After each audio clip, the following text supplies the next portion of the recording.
如果你喺深夜俾人追殺，搏命地入一間客僧，想要投宿避難，但客僧老闆卻滿面驚惶同你講：對唔住，跟從朝廷最新嘅律法，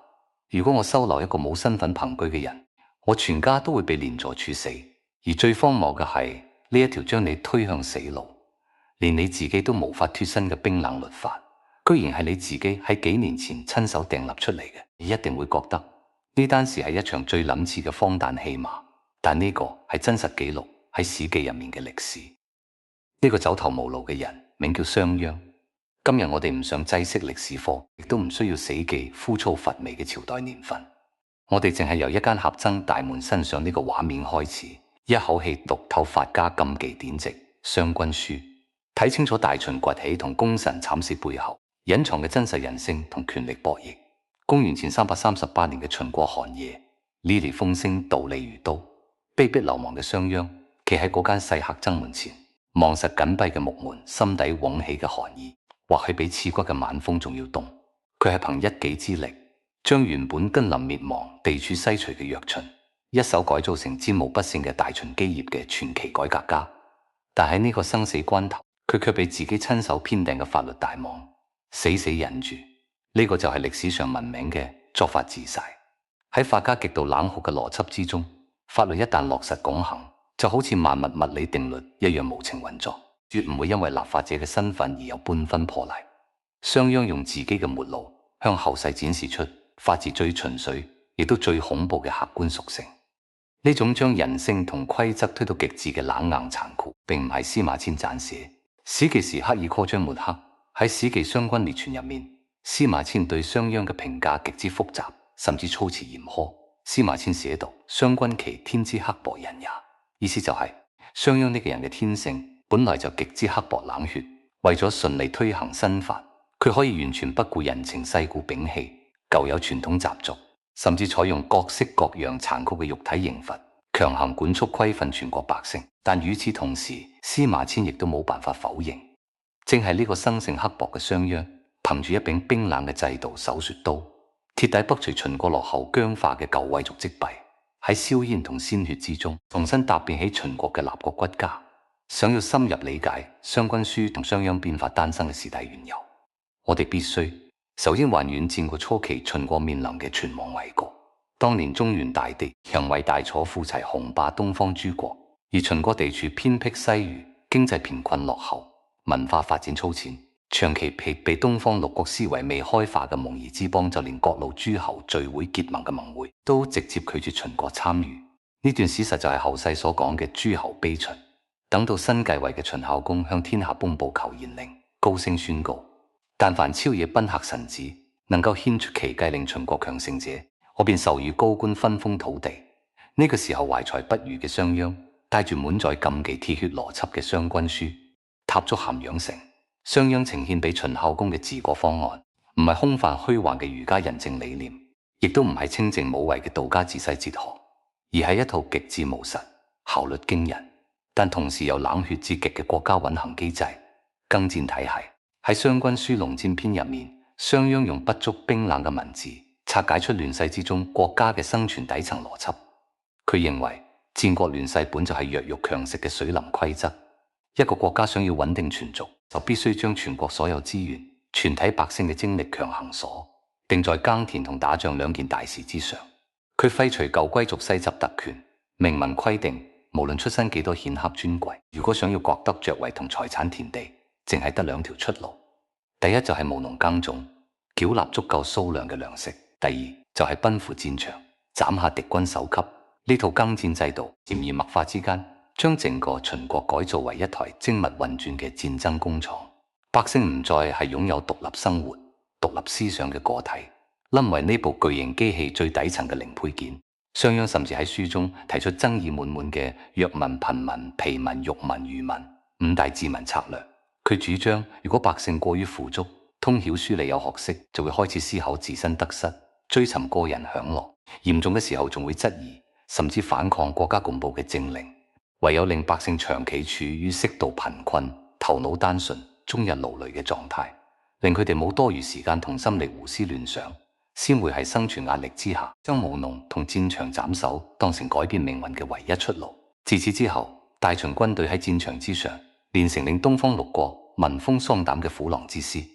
六士兵作戰時，為咗保存性命，往往會穿上厚重冧甲。反觀秦國兵士，上陣經常脫盡盔甲，赤身露體，手拎長刀，好似發狂一樣衝向敵軍。皆因係秦兵眼中，敵人頸上嘅首級唔係血肉之軀，而係翻鄉置田、升官報爵嘅升職證明。商鞅透過利益同殺戮，深度捆綁嘅耕戰體制，徹底引燃人性深處嘅貪婪同野心，將原本安分守己嘅秦地農民陳練成六國口中不講信義、嗜殺好戰嘅戰爭狂人。但呢套將國家政權力量發揮到極致嘅法家制度，推行過程從嚟並唔係一帆風順。面對盤踞朝堂、手握龐大既得利益嘅舊貴族集團，商鞅憑住何等膽魄去挑戰根深蒂固嘅特權，又係點樣憑著名徐青史嘅洗毛立信同嚴鬥太子一案，確立法律凌駕權貴嘅至高威嚴。我哋留喺第二章，一齊睇透呢場法不亞貴嘅權力豪鬥。想要係落後混亂、舊貴族勢力盤根錯節嘅秦國土地上，落地一套將全體國人悉數磁化為機器零件嘅鐵血新法。商鞅面對嘅第一個，亦都最致命嘅阻礙，就係官府公信力不足。古代政權更迭，法令邦布，統治者經常朝令夕改，隨心所欲更改政令，百姓對官府天生充滿懷疑同戒備。商鞅心知肚明，如果法令淨係一張白紙，民眾心底唔信任朝廷，設計再完善高效嘅制度，最終都只會半途夭折。為咗打破民眾嘅心理防線，新法正式公布之前，商鞅喺咸陽大使南門策劃咗一場震動全國暗藏現代心理操控思維嘅政治行動。洗木立信，佢派人喺南門鋪起一根3丈高嘅木頭，隨即向全城百姓公示，邊個可以將呢條木頭搬去北門，即刻賞黃金10兩。圍觀嘅鄉民個個面面相覷，冇人相信世上有咁樣住咗數嘅好事。呢份懷疑本嚟就係民眾對官府公信力無聲嘅質疑。商鞅冷眼睇晒全場之後，隨即下令將賞金提升至50兩。終於有一個膽大嘅平民，抱住試一試嘅心態，扛住木頭一路行到北門。商鞅毫無猶豫，當場足額期現50兩黃金。西木立信呢事係傳統儒家睇來係彰顯官府守信嘅佳話，但落到底層法家邏輯，呢係一次精準無比嘅民眾磁化。商鞅用50兩黃金向全天下宣告，朝廷講過嘅每一句說話，訂立嘅每一條律法，都會好似自然規律一樣，毫無折扣地落地執行。法律唔再係帝王憑起，好隨意修改嘅穩物，係不可動搖嘅鐵律。呢種為政府信用極致立威嘅操作，徹底打碎百姓心中嘅麻木同苦悶心態，無形之中為新法樹立起至高無上，甚至令人心驚膽妄嘅權威。不過立信只係第一步，新法推行滿1年之後，大秦迎嚟更為殘酷嚴苛嘅大考。法不亞貴、等級森嚴嘅古時社會，絕大多數律法都只會約束底層平民，權貴同皇室永遠可以置身法外。如果法律淨係捉西魚放過大魚，咁呢套律法從根源就失去公正，威定力亦都蕩然無存。公元前356年，秦國儲君太子嬴罪，亦即後嚟繼位嘅秦惠文王，因為厭惡新法蓄眾，公然依反國法，太子犯法呢件事，直接將商鞅推入險象環生、極度考驗政治膽識嘅森林。《史記·商君列傳》詳細記低商鞅當年一句震動滿朝，同時亦預埋自身悲劇結局嘅話：法之不行，自相反之。太子係未來嘅一國之君，身係儲君，唔可以直接動用肉刑。但如果太子犯法唔受任何處罰，咁新法在秦國即刻變成一紙空文。為咗守住防法律冰冷絕對嘅威權，商鞅做出一個令秦國終失的舊貴族又驚又怒嘅決定。太子犯下嘅過錯，由佢2位授業師傅全權頂罪。2位師傅，一位係秦國宗室元老秦孝公親細佬公子虔，另一位就係太子太傅公孫瓒。商鞅依法對2位身居高位嘅帝國權貴處以極殘酷兼帶終身羞辱嘅獄刑。公子虔被判宮刑，當場亡去壁東；公孫瓒受宮刑，先蓋黐字，塗上墨汁，罪犯嘅印記永久留喺臉上。呢2單針對頂層權貴嘅重刑，徹底令秦國落地。法不亞貴，天子犯法與庶民同罪嘅絕對法權。公子虔失去被動之後，因為難忍屈辱，痛恨冷恨，閉門隱居足足8年坤，係苦中日日咬牙切齒，暗中謀劃向商鞅復仇。呢次對肉身同尊嚴嘅無情渣沓，無形之中射出一張針對商鞅嘅致命仇恨羅網。商鞅憑住兩位權貴嘅恥辱，換嚟新法全國通行，卻令整個營聖宗室對自己結下刻骨銘心、不共戴天嘅深仇。往後10幾年時間入面，大秦跟隨新法嘅鐵血路線一路飛速崛起，民間私自打鬥嘅風氣徹底絕跡，全國財富同兵員潛力被調動到極致。但呢場變化博弈嘅底層隱憂在於，商鞅所有權威完全依附秦孝公毫無保留嘅信任同秦孝公嘅受命。一旦呢根最關鍵嘅政治支柱離然倒塌，商鞅脆弱嘅生命防線就會被舊貴族積累10幾年嘅滔天恨意瞬間撕碎。呢正就係法家思想最深沉嘅宿命悲劇。佢用冰冷制度係盡世間人情同所有人嘅退路，到最後連制度連做者自己嘅逃生路都一敗免斷。等到秦孝公壽終正寢，當年受牽連佛師嘅太子登基繼位，一場針對商鞅殘酷又荒古嘅歷史清算已經無可避免。第3章，我哋細數商鞅生命最後一日嘅亡命逃難，睇佢點樣被自己親手訂立嘅法律一步步逼去咸陽成為五麻分屍兒嘅絕路。公元前338年，秦國最重要嘅政治靠山秦孝公病逝。呢個消息對於隱居商地、看似功成名就嘅商鞅而言，無異於晴天霹靂。新登基嘅秦惠文王迎嘅，正係從前因為違法害得2位師傅受酷刑嘅太子，而閉門8年滿心積怨嘅公子虔，終於等到復仇嘅良機。佢走出府邸，聯合一眾利益被新法損毀嘅秦國舊貴族，向新君上書彈劾。短短4字指控，直接定案，商君欲反。呢4個字唔需要任何實質證據，係政權交替嘅敏感時刻，就係最致命嘅政治死刑判決。收到單行密報嘅商鞅唔敢多做逗留，即刻匆忙出逃。風沙漫天嘅深夜，佢一路亡命狂奔，想要逃出秦國邊境。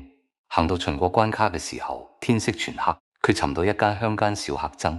打算落腳躲難。客棧老闆望住佢神色慌張，滿面疲憊，堅持要佢出示官府核發嘅身份憑證，亦即當時嘅鹽。商鞅走難走得匆促，身上半份證明都冇，苦苦懇求老闆睇郎通用。但客棧老闆滿面恐厲搖頭，指住牆上中貼嘅法令講：跟從商君訂嘅律法收留，冇身份證明嘅過客留宿，我全家要一品連坐處死。商鞅聽完面色煞白，長登一句流傳萬古嘅無奈感慨：嗟乎違法之弊，一之始哉！呢一聲吝嗇係史記記載之中最具歷史諷刺感同人性張力嘅瞬間。商鞅耗盡畢生心血，訂立一套條文文幾乎冇漏洞嘅戶籍制同連坐律法，目的就係將每一個國民牢牢共喺國家嘅戰車之上。佢成功做到將大秦打造成手化到高動員嘅戰爭機器，但佢萬萬想不到自己親手一線一瓦砌起嘅密不透風法律高牆，最終封死嘅正係自己最後一條生路。呢一刻法治嘅客觀絕對性，以近乎黑色幽默嘅殘酷方式吞噬咗律法嘅創立者啦，亦都係商鞅悲劇最核心之處。佢揀走全天下人嘅人情退路，到頭嚟自己同樣走投無路。秦國全境無處容身，頭店被拒之後，商鞅決定跨過國界逃往東方衛國，但好不容易踏足衛國領土，衛國守軍張氏好似見到災星一樣，堅決拒絕接納，同第一時間將佢押送返秦國。衛國上下之所以如此痛恨商鞅，源於早年一感失信往事。從前商鞅為咗擊敗衛國，利用自己同衛國大將公子郢嘅舊交情，借身邀約公子郢過嚟飲酒會盟，揚言兩國黃兵修好。點知公子郢信以為真毫無防備赴約之債，商鞅早已莊中切腹，當場生擒公子郢，趁衛軍主帥被俘，全線大亂，揮兵大破衛軍侵佔土地。商鞅憑住背信棄義嘅算計換來官職同秦國版圖，卻忘記人情往來從來有種要還。等到自己落難求助衛國庇護之時，為人積壓多年嘅憤怒直接堵死佢第2條逃生路。被衛國遣返秦國嘅商鞅深知已經無處可逃。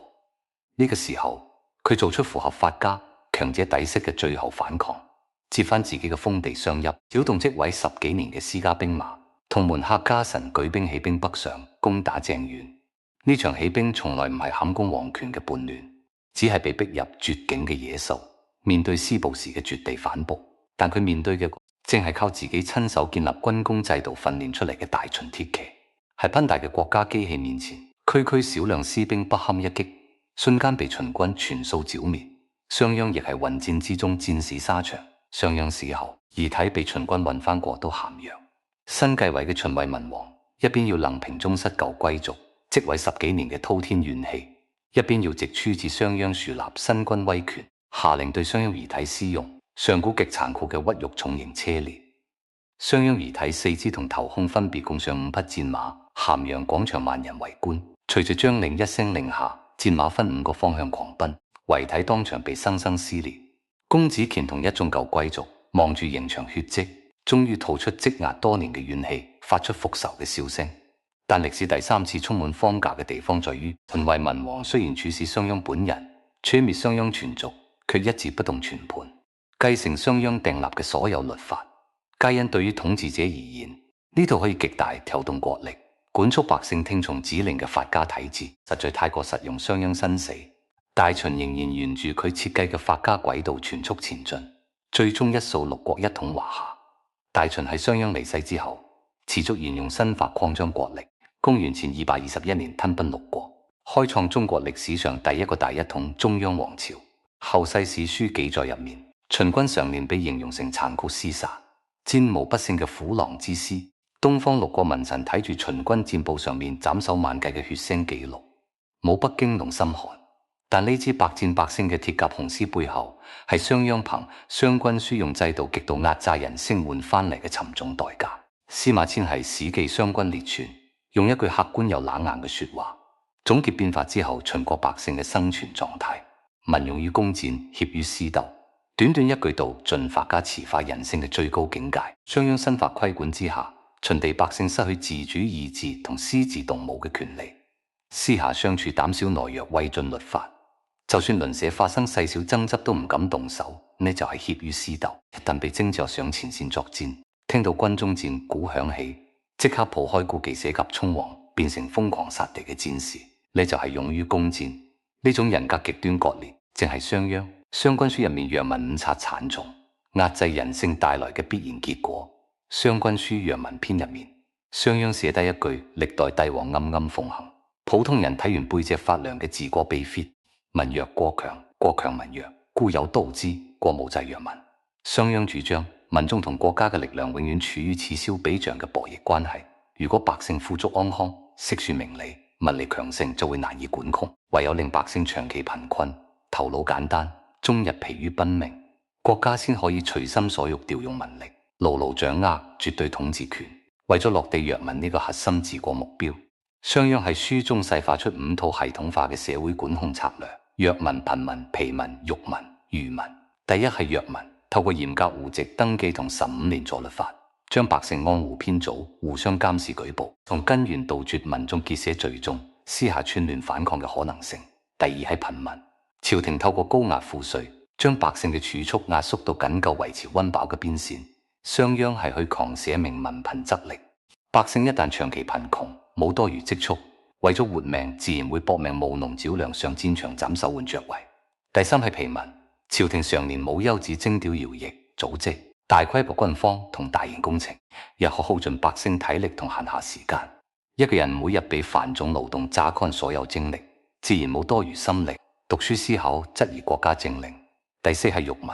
商鞅摒棄傳統倫理同民眾個體尊嚴，將舉報告密定成社會美德。當整個社會人與人之間只剩猜忌提防，互相揭發，普通人失去基本做人體面，唯有分利換取軍功爵位，先可以收穫社會尊重，於是更加玩命衝鋒殺敵。第五係愚民，商鞅頒令焚燒民間流傳嘅詩書典籍，禁止百姓私下讀書、周遊遊學、私下研討學問，同時管控民眾出行，人際隨意遷徙。無證唔可以落腳客真呢，亦都解釋咗後尾商鞅逃亡投宿，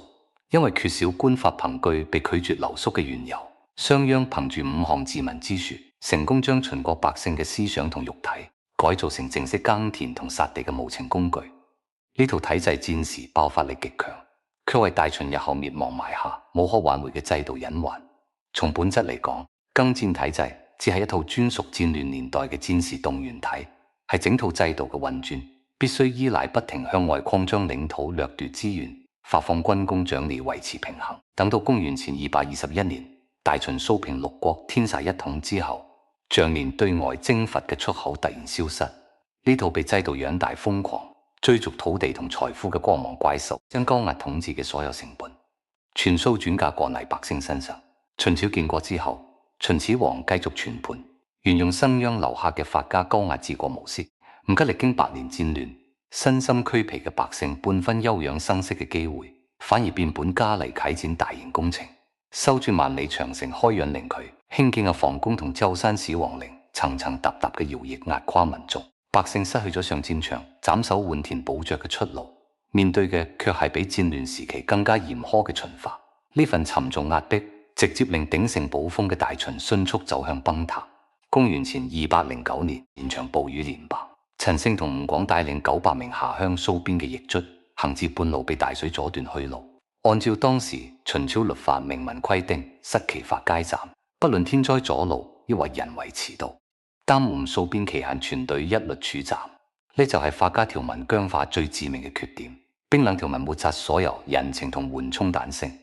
硬生生將900個無辜平民逼到揭竿造反嘅絕路。陳勝吳廣望住前路斷絕，憤然高呼：今王亦死，舉大計亦死，等死死過可乎？呢聲怒吼引爆秦國自商鞅變法以嚟積壓百年嘅民怨火山，曾經兵甲百萬、橫掃天下嘅大秦帝國，短短3年時間，就喺各路起義軍嘅烽火之中土崩瓦解。當我哋透過商君書入面冰冷嘅藥文五策，睇透大秦強盛背後沉重嘅制度代價，再由陳勝吳廣大集鄉起義嘅怒吼，參透高壓體制必然崩塌嘅客觀規律，就能夠徹底理清呢段歷史沉重嘅因果鏈條。而當我哋將呢段橫跨千幾年嘅秦國興衰史幹帶翻當下忙碌狼狽不時、充滿冰冷競爭嘅日常生活，我哋又應該點樣同呢段殘酷歷史和解？從古書之中看見自身靈魂嘅影子，就引領我哋走進歷史。最後一章，亦是全篇收尾重點，終將大秦興衰留俾現代人心靈嘅歷史警示。我哋一齊從歷史入面尋找亂世變局之中守住本心保存尊嚴嘅清醒力量。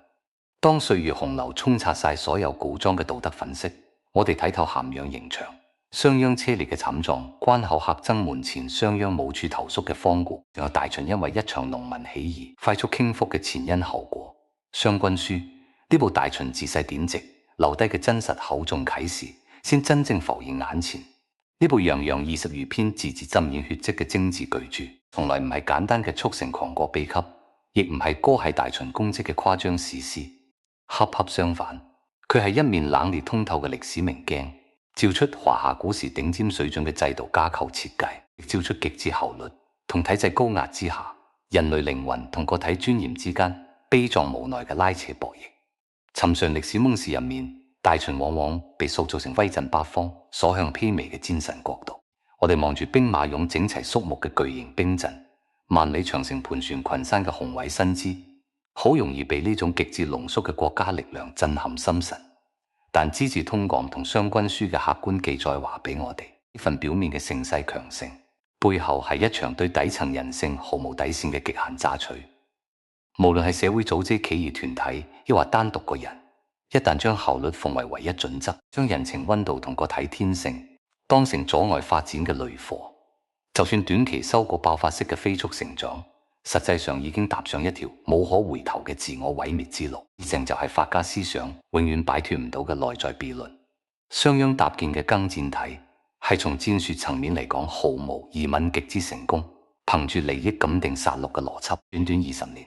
將落後秦國打造成富國強兵嘅戰爭強國。但呢套制度嘅沉重代價就係徹底剝奪百姓作為人嘅主觀選擇同人格尊嚴。喺商鞅嘅治國邏輯入面，人從來唔係治理嘅最終目的，只係國家戰爭機器入面用於耕種產糧、上陣斬首嘅消耗零件。佢堅信被藥文五策辭化之後昏君麻木、